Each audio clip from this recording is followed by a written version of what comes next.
I took a coastal navigation class at the Coast Guard Auxiliary Base and started sailing my little boat from the marina here out into Boston Harbor. I loved sailing out in the harbor, out in the ocean, practicing coastal navigation and anchoring at any one of the many, many islands in Boston Harbor. Basically every weekend I sailed out to the islands and dropped anchor, and it was magical. While living in the big city, I could get away so easily, in just an hour be at anchor off any one of these beautiful islands, wilderness reserves, peaceful and quiet and serene.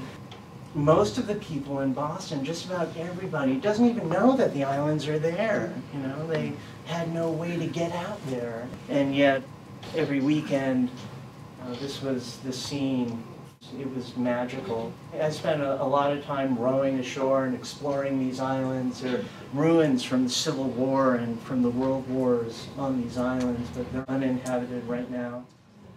That 30-foot Hunter was perfect for doing this, a coastal boat. But I wanted to go further. I wanted to sail farther.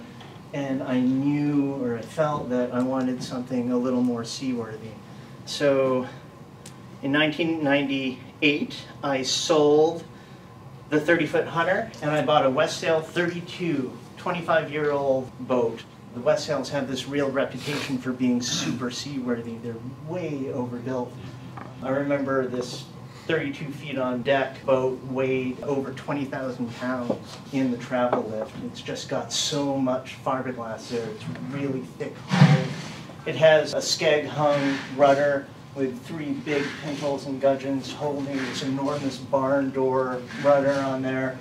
A big full keel, very seaworthy. She had sailed around the world. She was 25 years old.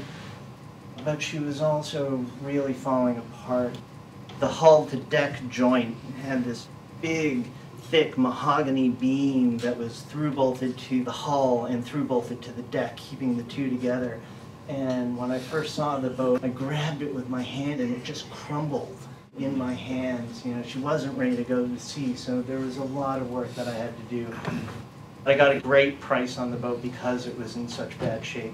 She had sat in a boatyard for 10 years before I bought her, with rain coming in throughout the whole length of the boat at the hull-to-deck joint. And I had a friend who was a carpenter. He helped me cut the wood and through-bolt it to the deck.